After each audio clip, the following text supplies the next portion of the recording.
Good evening students. हम partial differential equation के lecture number 3 में आपको और ज़्यादा एग्जाम्पल लेकर आए हुए हैं। इन क्वेश्चंस को आप बोर्ड पर देखें। पहला क्वेश्चन है p minus two q equals to 3x square sine y plus 2x। Second है p plus 3q equals to 5z plus 10y minus 3x। ये दो क्वेश्चन एक जैसे नेचर के हैं। और ये third question y square p minus x y q plus x z minus 2y, ये मोस्ट आईएमपी है, बाकी ये तीनों आईएमपी है। चौथा है p plus q equals to x plus y plus z. इनको हमें सॉल्व करना है। और थोड़ा सा देखें, हम पार्शियल डिफरेंशियल इक्वेशन को जब सॉल्व करते हैं तो लैग्रांज इक्वेशन की हेल्प से हम क्या बनाते हैं हम उनको ऑर्डिनरी डिफरेंशियल इक्वेशन में कन्वर्ट करते हैं। तो ऑर्डिनरी डिफरेंशियल इक्वेशन में पहली क्लासेस में हमने क्या देखा कि हम उनको वेरिएबल सेपरेबल फॉर्म में कन्वर्ट करते हैं।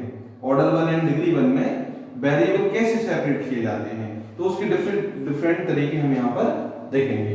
क्वेश्चन नंबर फर्स्ट का सॉल्यूशन फर्स्ट। गिवन DE या PDE is Lagrange linear PDE। ठीक है, गिवन इक्वेशन लिख सकते हैं, given equation is Lagrange PDE। ठीक है, on comparing with capital P small p capital Q small q equal to R से। तो कैपिटल P क्या होता है? स्मॉल p का कोफिशिएंट। यहाँ स्मॉल p का कोफिशिएंट कुछ नहीं है, तो कैपिटल P हो गया 1। कैपिटल Q क्या हो जाएगा? -2 स्मॉल q का कोफिशिएंट। ठीक है, और R इसमें जो होता है वो R होता है। R क्या दिया हुआ है? 3x square sine y plus 2x। ठीक है, इट्स AER क्या हो जाएगा? dx upon capital P dy upon capital Q और dz upon capital R।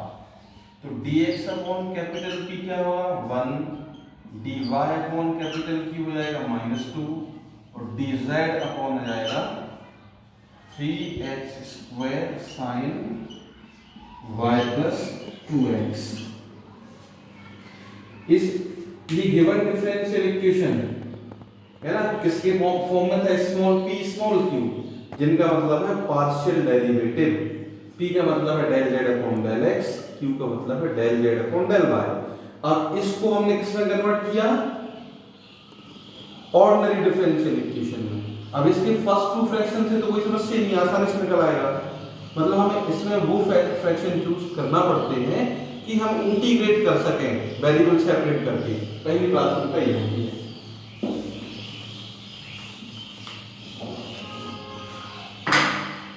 Taking first and second term, तो ये तो dx अपॉन 1 है और dy अपॉन -2 है, वेरिएबल डायरेक्ट सेपरेट हो जाएंगे। ठीक है, तो ऑन इंटीग्रेटिंग इसका इंटीग्रेशन करने पे क्या आ जाएगा? x equals to -1/2y plus कोई कांस्टेंट लिया हमने a1। ठीक है, तो ये हो जाएगा 2x minus Y equals to 2a1। यहाँ हम इसको लिख सकते हैं 2x minus Y equals to 2a1 को a कह दिया। ठीक है, हम देख क्या रहा है, ये इक्वेशन नंबर दे दो उसको फर्स्ट एक वैल्यू में निकालना। पहला कांस्टेंट आ गया ये हमारा, दूसरा कांस्टेंट निकालना है। तो फर्स्ट टू मेंबर्स तो हम यूज कर चुके हैं।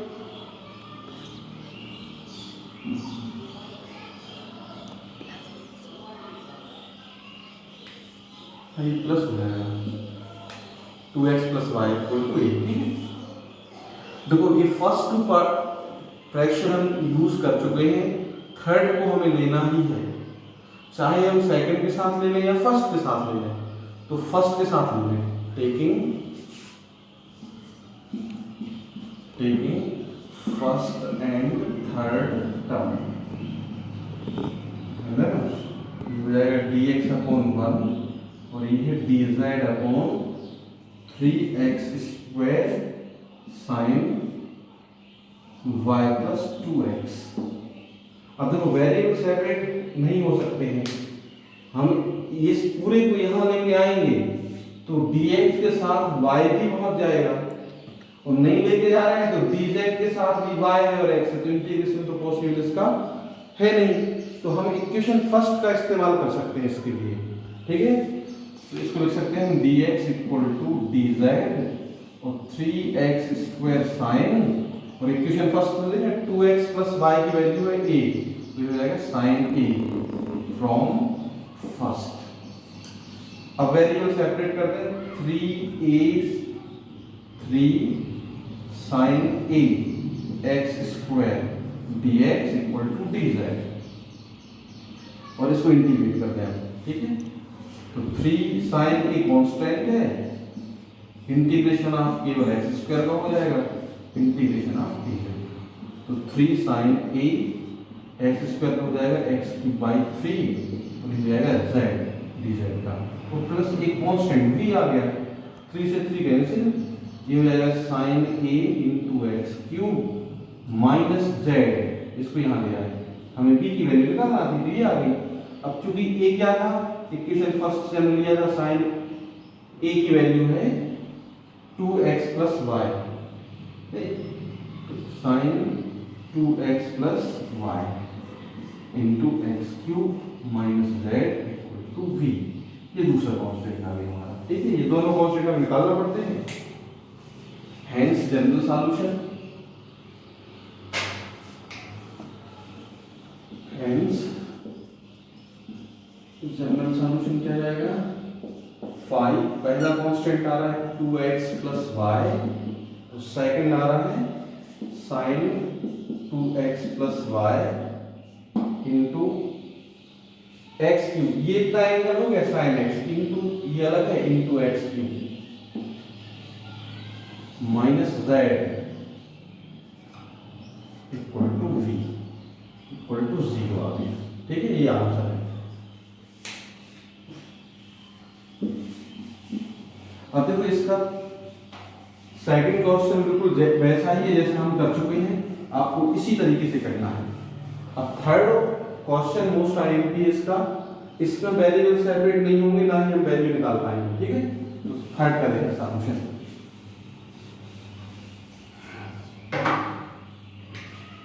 सॉल्यूशन थर्ड क्या है, given equation y² minus xy³ xz minus 2y। ठीक है, इसको सॉल्व करना है। Comparing on comparing with Lagrange के नोट कर लेना आप है ना, capital P equal to r से, तो कैपिटल P मिल जाएगा y², कैपिटल Q जाएगा माइनस xy, और कैपिटल R है आर इसमें xz माइनस 2y। इसको हमें सॉल्व करना है। ठीक है, सबसे पहले it's a auxiliary equations are dx upon capital P, dy upon capital Q, dz upon capital R। तो dx अपॉन कैपिटल P क्या है, y², dz upon capital Q minus xy dy, और dz upon R xz minus 2y।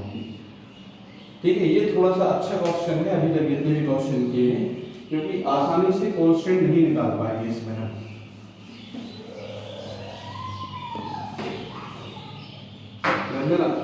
First fraction तो निकल आएगा, first to member देखें हम तो dy, तो एक y कैंसिल हो जाएगा, तो dy के साथ y पहुंच जाएगा, और dx के साथ ये x आएगा, तो यहाँ तो वेरिएबल सेपरेट हो जाएंगे पहले में।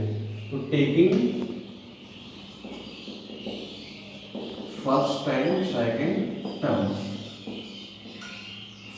dx अपॉन y² और dz अपॉन dy अपॉन है माइनस xy, तो एक कैंसिल हो गया। ठीक है, वेरिएबल सेपरेट हो जाएंगे, तो x dx equals to y dy, और इंटीग्रेट कर दे इसको,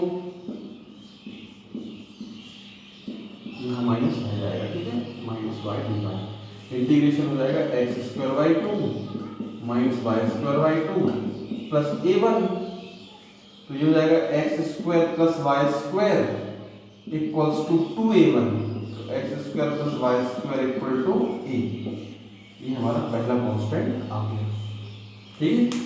तो पहला जनरली हर एक क्वेश्चन में आसानी से मिल जाता है, दूसरे में प्रॉब्लम है, अब हमें क्या करना है, यहाँ ध्यान दो, ठीक है। इसमें क्या है, dz, अब फर्स्ट टू मेंबर को हम ले चुके हैं, तो इसको तो हमें लेना ही है, चाहे हम सेकंड के साथ लें या फर्स्ट के साथ लें, मतलब ऐसे के साथ लें कि हम इंटीग्रेशन कर सकें। पर यहाँ देखो dz के साथ, चलो इसके साथ भी ले हम, तो x से x कैंसिल हो जाएगा। अब यहाँ देखो वेरिएबल कौन कौन से, dy और dz, और यहाँ क्या बच रहा है, y और z, संभावना है। Taking second and third term, बहुत ध्यान से देखना है, dy अपॉन क्या हो गया, माइनस एक्स वाई, और dz अपॉन हो जाएगा x z minus 2y, x से x कैंसिल हो गया, तो ये बच गया dy अपॉन माइनस y और dz upon z minus 2y। Variable यदि हम सेपरेट करने की कोशिश करें, तो अब ये क्योंकि देखो प्रोडक्ट में होता तो कुछ आधा चला जाता, अब ये क्या है, एडिशन या सब्ट्रैक्शन होता है, तो पूरा का पूरा जाएगा जहां भी जाएगा, मान लो ये dy के साथ जाएगा तो z पहुंच जाएगा, तो नहीं ले जा रहे हैं तो dz के साथ y है, तो यहाँ वेरिएबल सेपरेट तो किसी भी कीमत पर नहीं हो रहे हैं। तो हमने क्या पढ़ा था कि पार्शियल डिफरेंशियल इक्वेशन का कोई सॉल्यूशन नहीं होता है, हम उनको किसमें कन्वर्ट करते हैं, ऑर्डिनरी डिफरेंशियल इक्वेशन में। तो पहला सॉल्यूशन, अभी तक जितने भी क्वेश्चन हमने पढ़े हैं वो वेरिएबल सेपरेबल बने हैं, इस बार वेरिएबल सेपरेट नहीं हो रहे हैं, पर ऑर्डर 1 एंड डिग्री 1 का है। तो आप देखो यहाँ पर हमारा डिपेंडेंट वेरिएबल क्या चल रहा है, z, तो ऐसा लिखें क्या हम, ध्यान देना, z माइनस 2y यहाँ ले गए अपॉन माइनस, चलो ऐसा लिख लो, पहले देखो dz अपॉन क्या कर दिया हमने, dy, dz के अपॉन dy इक्वल्स टू हो जाएगा z minus 2y upon minus y, note कर सकते हैं क्या, तो dz upon dy equals to हो जाएगा z upon minus z upon y और प्लस 2, लिख सकते हैं सर।